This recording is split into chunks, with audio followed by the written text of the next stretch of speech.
Olá, sou José Henrique Cardoso de Andrade, nacionalidade brasileiro, nascido na cidade de Campinas, São Paulo, aos 17 de maio de 1961, e venho aqui falar para vocês a respeito de um novo tipo de energia. Eu vou ler parte da dissertação que eu fiz, esse trabalho todo, parte da introdução. Esse documento foi registrado em mais de 40 países e vocês vão compreender melhor conforme eu vou explicando. A dissertação é sobre uma pesquisa relatando a descoberta de um novo tipo de energia. A reivindicação do pesquisador e autor da tese, no caso eu, é a titularidade da descoberta com o nome de Pulso de Henrique. Introdução. A contar a partir deste dia 3 de março do ano de 2019, José Henrique Cardoso de Andrade, com formação em técnico de desenvolvimento industrial, pesquisador independente em ciência, tecnologia e biodinâmica, com título reconhecido e otorgado por excelência e qualidade pelo Instituto Braslíder do Estado de São Paulo, Brasil, deixa aqui registrado com clareza o resultado de suas pesquisas e descobertas no campo da ciência físico-quântica. Esse trabalho refere mais especificamente na dissertação das pesquisas referidas às leis que regem o comportamento da gravidade sobre os corpos e o comportamento da matéria e da antimatéria visto sobre uma nova perspectiva, fruto do trabalho, do conhecimento e da visão do autor na tentativa de oferecer à humanidade novas respostas científicas. O autor, através dessa divulgação, reivindica a titularidade da descoberta do pulso como o pseudônimo de Pulso de Henrique, como reconhecimento no futuro de seu trabalho científico. O autor divulga aqui sua tese por escrito, com clareza, disponibilizando-a ao domínio público. A tese vem a demonstrar, com uma visão inovadora, uma nova descoberta de um novo tipo de energia que atua tanto a nível físico quanto a nível quântico. Por anos, esse fenômeno mal compreendido passou por despercebido, dado aos fatos de abordagens anteriores feitas por demais pesquisadores e cientistas que insistentemente buscam respostas baseados nas teses da distorção espacial, ainda mal compreendida, no eletromagnetismo e outras analogias diversas. Vendo que respostas pertinentes não surgiram até o momento dentro dos estudos da lei da antimatéria e da gravidade, eu, José Henrique Cardoso de Andrade, acredito ter compreendido e encontrado uma resposta que permitirá, através da mesma, obter, com esta analogia, uma base mais lógica que permitirá desvendar de uma vez por todas esse enigma. A princípio, poderá parecer difícil compreender esta nova lógica, mas conforme as explicações avançam, tudo haverá de ficar esclarecido, e aqueles que fizerem uso desses princípios e desenvolverem cálculos e equações matemáticas precisas, verão que muita coisa se encaixará melhor assim do que tem ocorrido em outras teses. Devemos nos lembrar que o raciocínio da maior parte das pessoas não está devidamente adaptado a compreender as leis da mecânica quântica, a pensar fora da caixa, o que não impedirá os gênios essa compreensão maior do universo superior. Compreendemos que as pesquisas são vastas, E só através do tempo vão se ajustando e aperfeiçoando por meio da fusão das mais diferentes ideias dos pesquisadores e cientistas. O que me levou a publicar essa tese se deu ao fato de que ao longo de minhas pesquisas deparei-me com tal beco sem saída, o que me levou a mudar a minha abordagem lógica. Então, percebi que a matéria, como a conhecemos, né, ela sofre um tipo de vibração, que é proporcional ao seu volume, à sua massa, e podem ser estabelecidos cálculos e se encontrar o agente oculto que se estabelece essa conexão, né? Tentando compreender esse fenômeno, surgiu-me de maneira assim muito clara que eu deparei-me com um novo tipo de energia, que eu logo denominei de energia de pulso. Só completando, é esta energia, com o pseudônimo de Pulso de Henrique, que passou também a ser foco de minha reivindicação como reconhecimento de minha descoberta, conforme se segue na dissertação, né? No descritivo dessa dissertação, eu cito: a energia do pulso não é de origem elétrica, radioativa ou magnética. Ela é neutra e se encontra infinitamente contida em forma de primeira dimensão. Olha que interessante. É totalmente abundante, o que faz criar um espaço espesso e vazio chamado de segunda dimensão.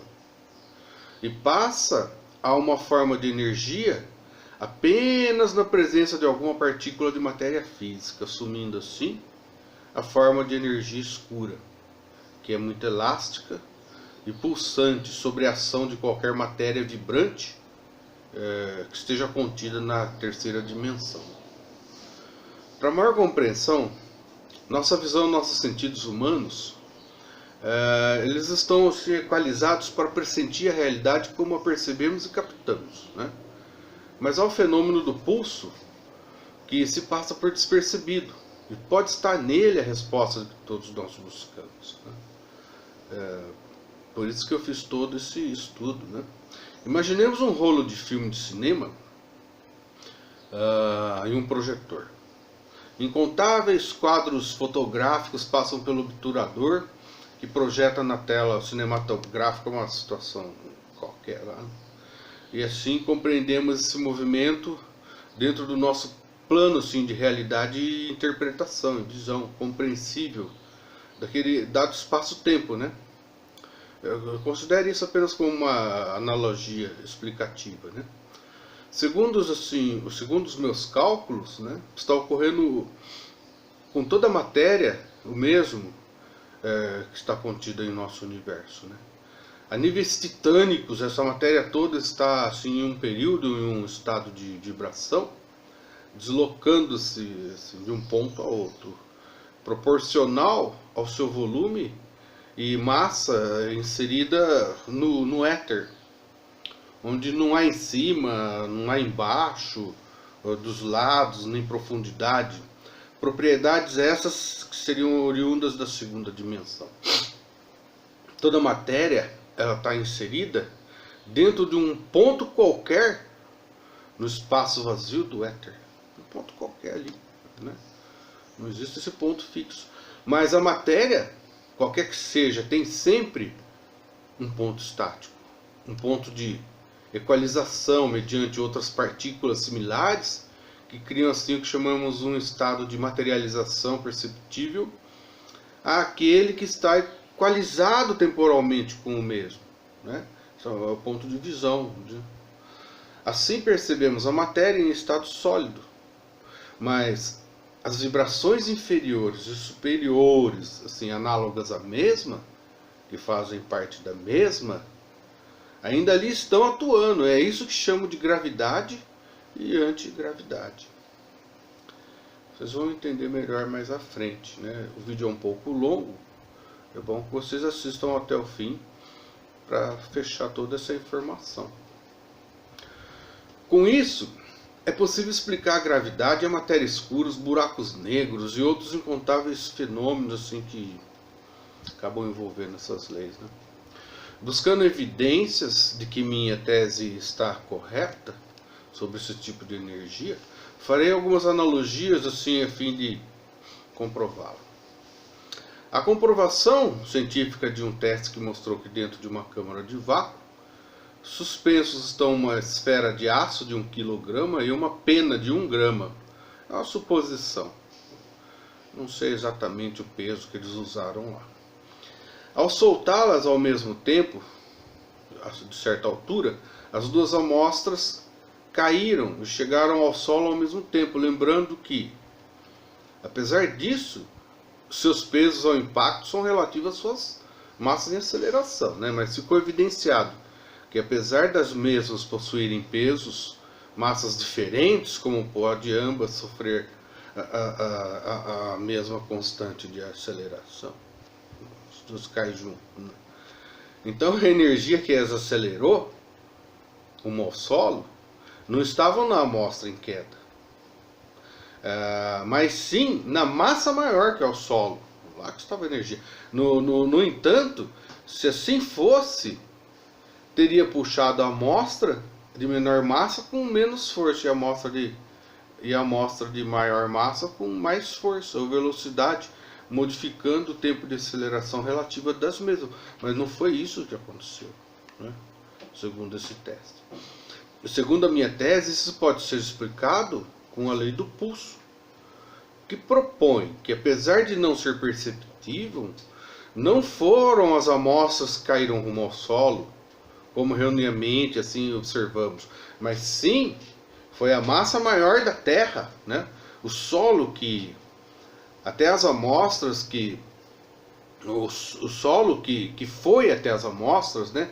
Que pulsou até as amostras, que meramente se encontravam estacionárias ali, suspensos, e um ponto qualquer no éter, no espaço universal, né? Elas estavam ali estáticas. E essa massa maior que foi ao encontro delas, né? Apenas para compreender, vamos pular assim, os cálculos nessa equação, só para resumir de forma panorâmica até o momento, para a explicação não ficar tão complexa assim inicialmente, né? Temos que considerar assim, uma série de outros fatores, até mesmo porque a massa da esfera de aço de 1 kg e a pena de 1 grama também estaria vibrando dentro das leis do pulso e estariam suscetíveis à sua dinâmica, mas se comparado as proporções das massas dessas duas amostras com a massa da Terra, podemos dizer que são tão pequenas que suas variáveis podem ser postas assim de lado nesse momento, apenas para poder fazer essa analogia desse fenômeno, né? Não vou entrar assim, em cálculos profundos no momento para poder explicar minha tese. Até mesmo porque eu não me considero um exímio matemático.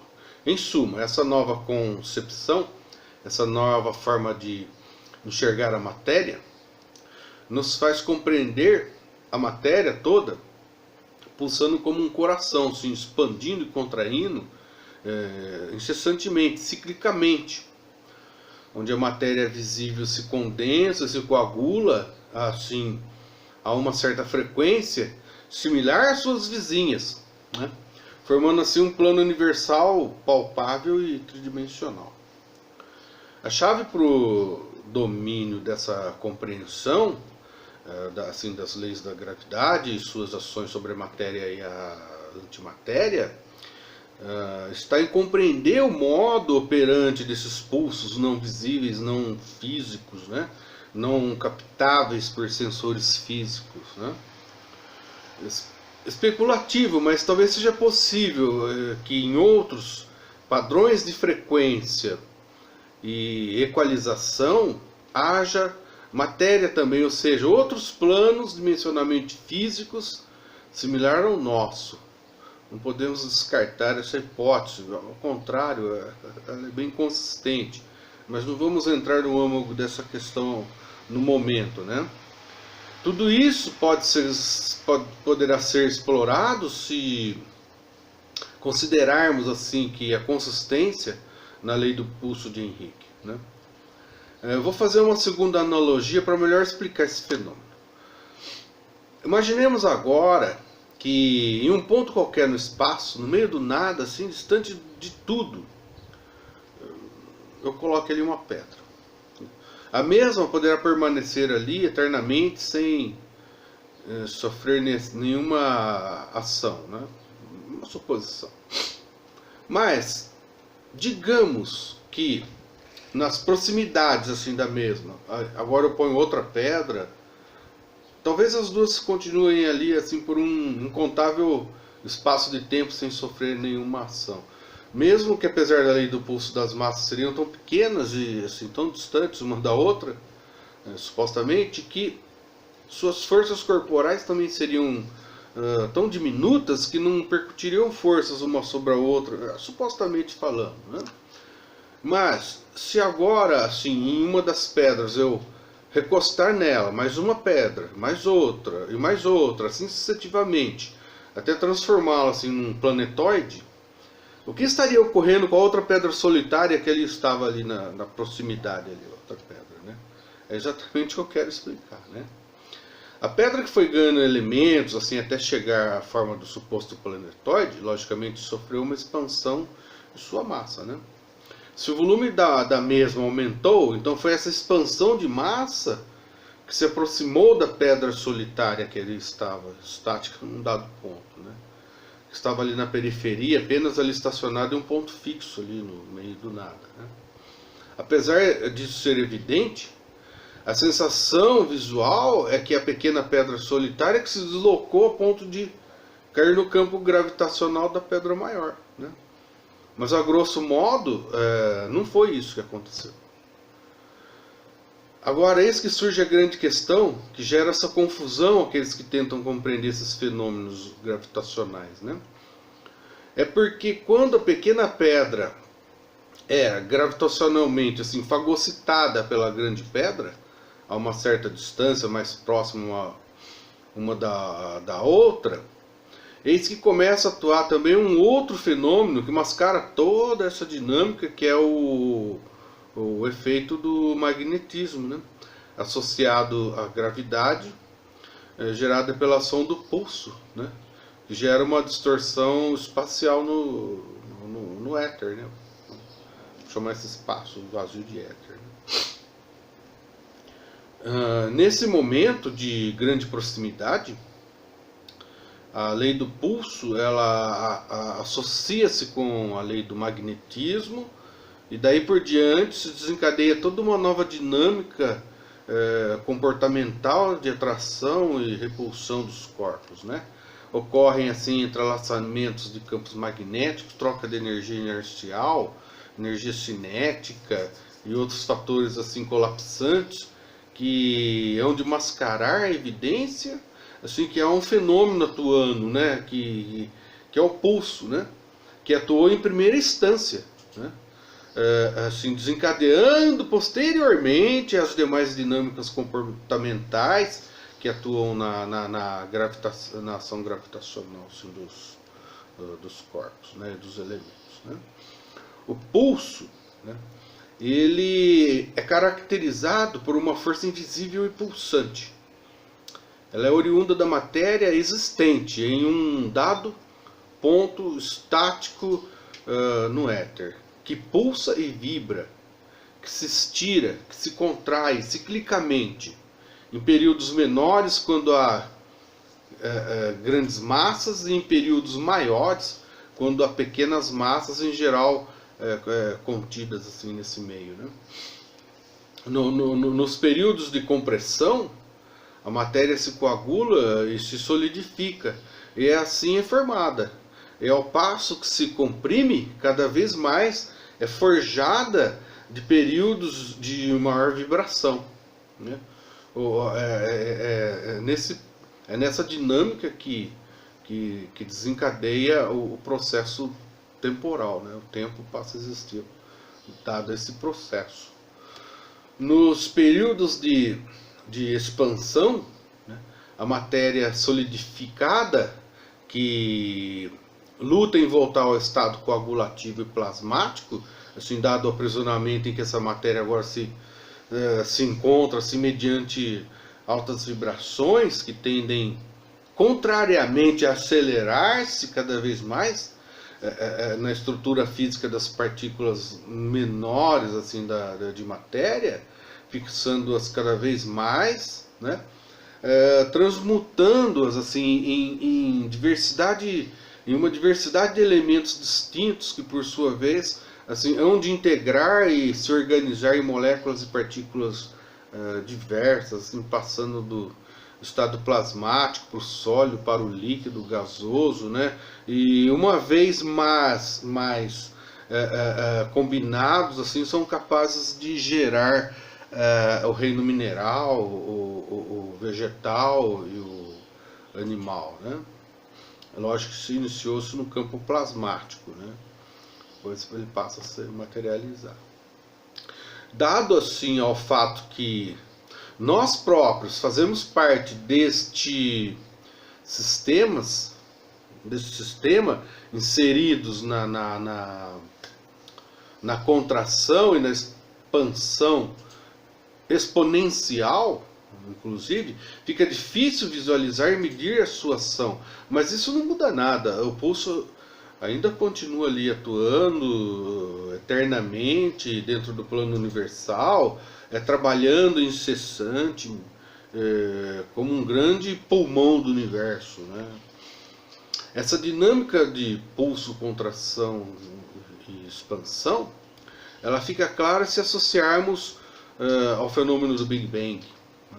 Onde supõe-se que houve um processo de contração, colapsação e expansão, né? Que ainda hoje podemos observar no processo de aceleração das galáxias. Também é um fator que pode ser explicado, né? Novamente imaginemos assim gotas de água, né, espalhadas assim num piso num dia de verão. Vamos supor que cada ilhota dessas gotas espalhadas sobre o piso seriam galáxias, né? Quando o calor do ambiente começa a evaporar essa água, as ilhotas vão assim, diminuindo de volume gradativamente, né? Porque elas estão evaporando, né? Vamos supor que seja o momento que o pulso está em modo de contração, né? E consequentemente percebe-se nitidamente que umas vão se distanciando das outras, gradativamente, dando a impressão que se distanciam entre si. Mas essas partículas ainda permanecem centralmente estáticas, assim, no mesmo local onde elas estavam antes, né? Elas que diminuíram de tamanho, então elas se distanciaram das outras.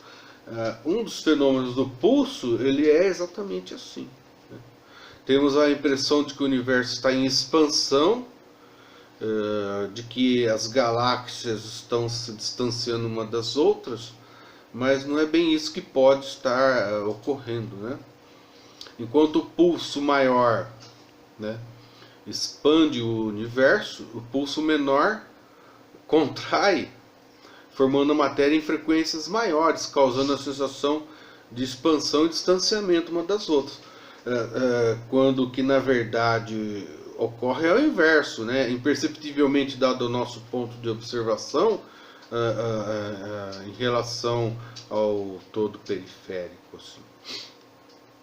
Quando eventualmente partículas muito antigas, extremamente vibrantes, né, que passaram pelo processo de contração do pulso, se tornaram tão diminutas assim que o que resta delas é somente a luz residual, dando assim origem aos buracos negros, né? A intensa gravidade que atua nesses buracos negros, ela é proveniente das partículas residuais que formam uma aura ao redor desse sistema que está em altíssima frequência de pulso, ainda em ação, né? Totalmente ativo, né? Compreender esses fenômenos assim é ter tecnologia, capaz de dominar assim as ações geradas pelas leis da gravidade, que sempre foi uma busca humana por incontáveis motivos que nem convém mencionar, né?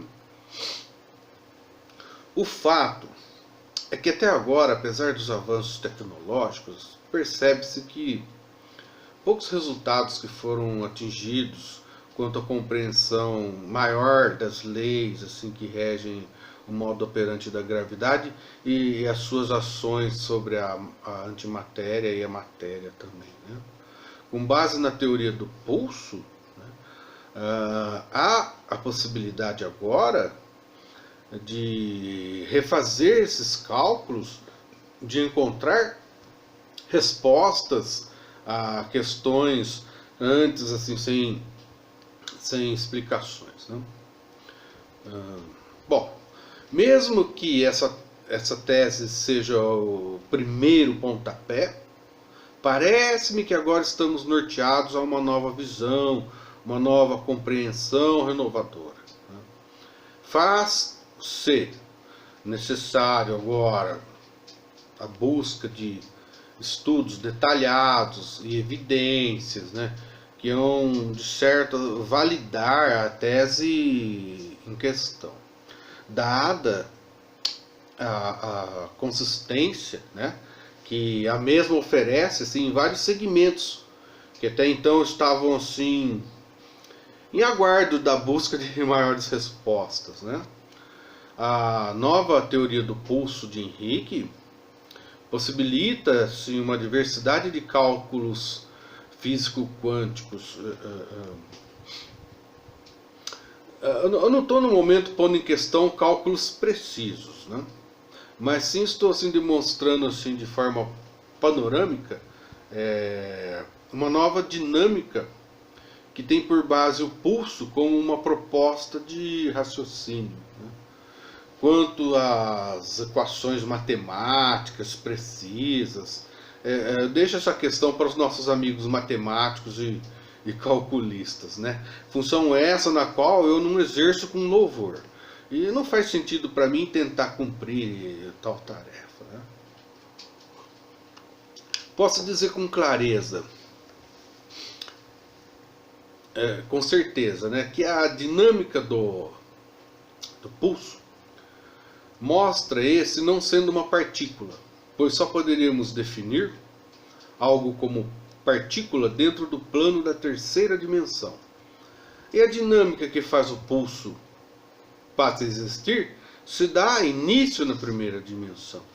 Nesse caso, então, eu poderia até sugerir que o pulso é uma partícula quântica, né, bipolar da primeira dimensão. Para melhor compreensão, vamos supor um pontinho quântico, extremamente diminuto, tão pequeno que deixou assim, há muito de ser matéria, nem também é energia, né? Esse suposto pontinho sem nome, né?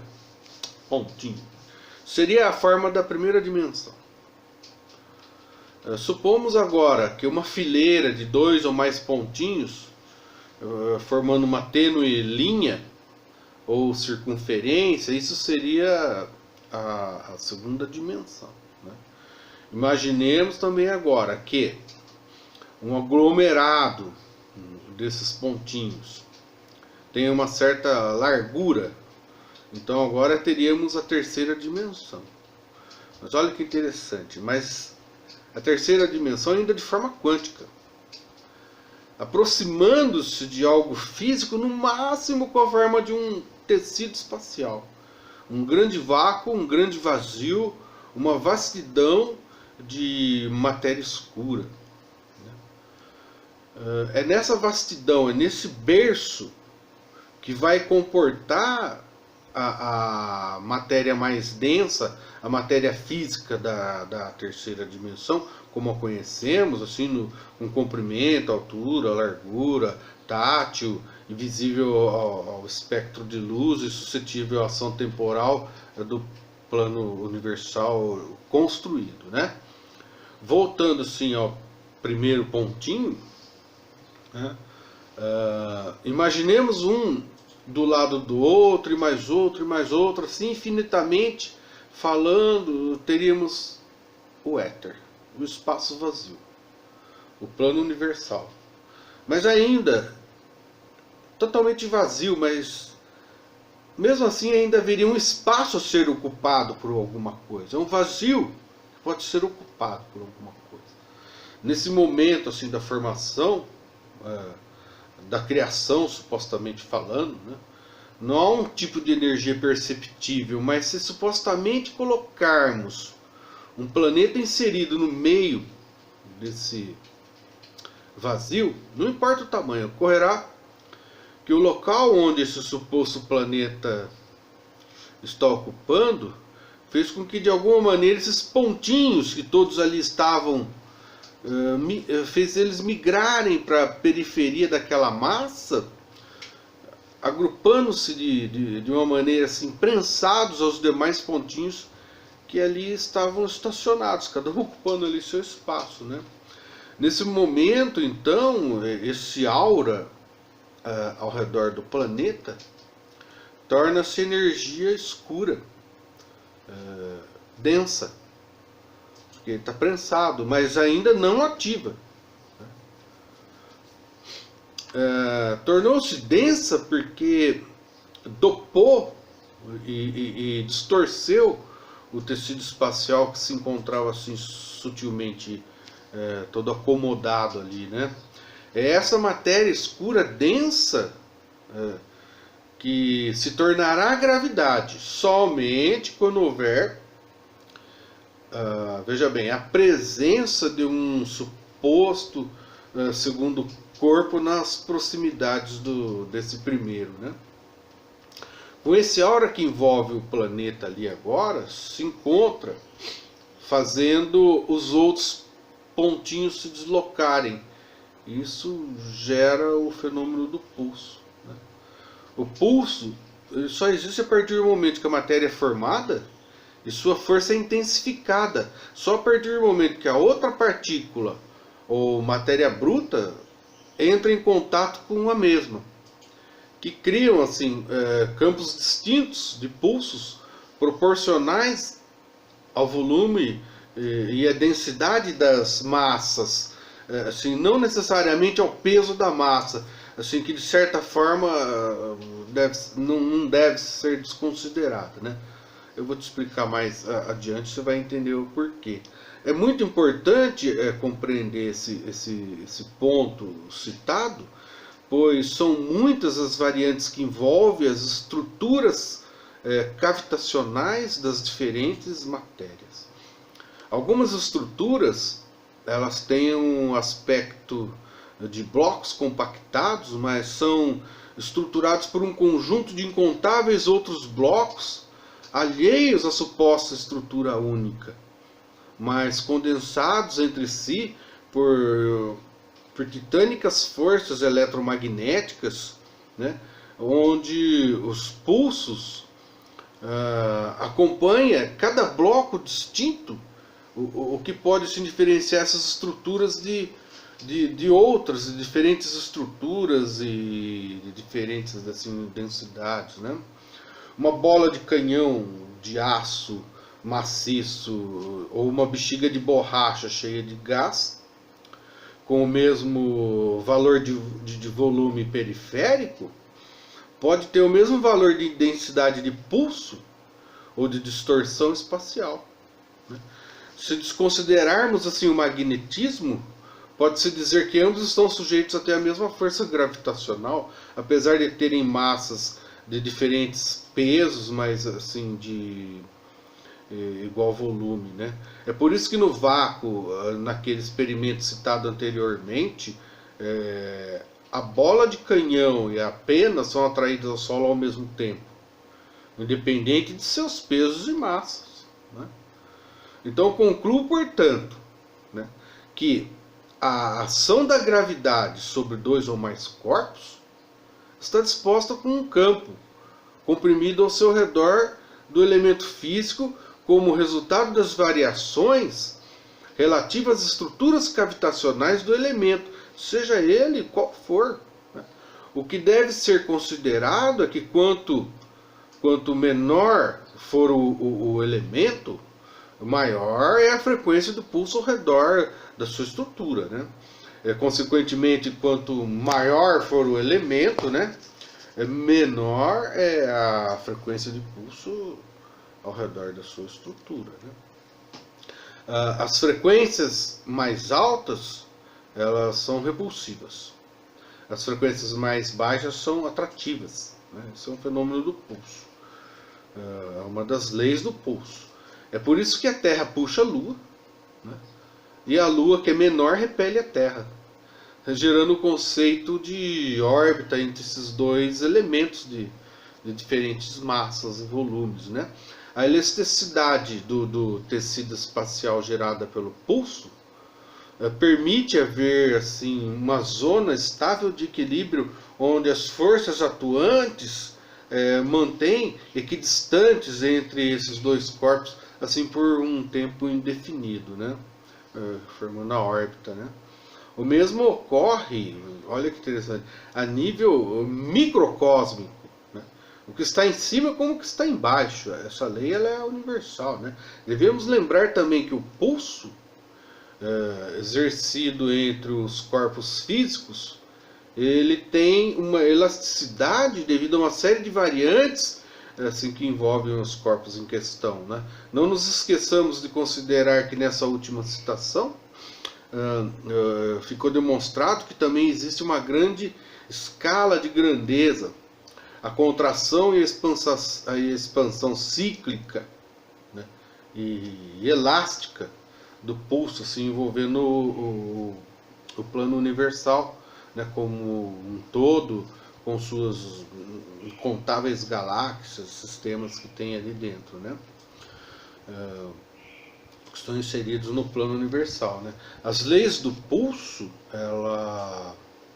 elas são universais e envolvem qualquer nível de grandeza, desde a antimatéria até o universo físico, a massa como um todo, e o supra-universo também. Devemos assim nos conscientizar e tentar aprender mais sobre a existência do pulso. Essa força estranha, né, que parece surgir do nada, é na verdade o propulsor que põe o universo em movimento, que sem ela tudo estaria morto, estático e não haveria evolução.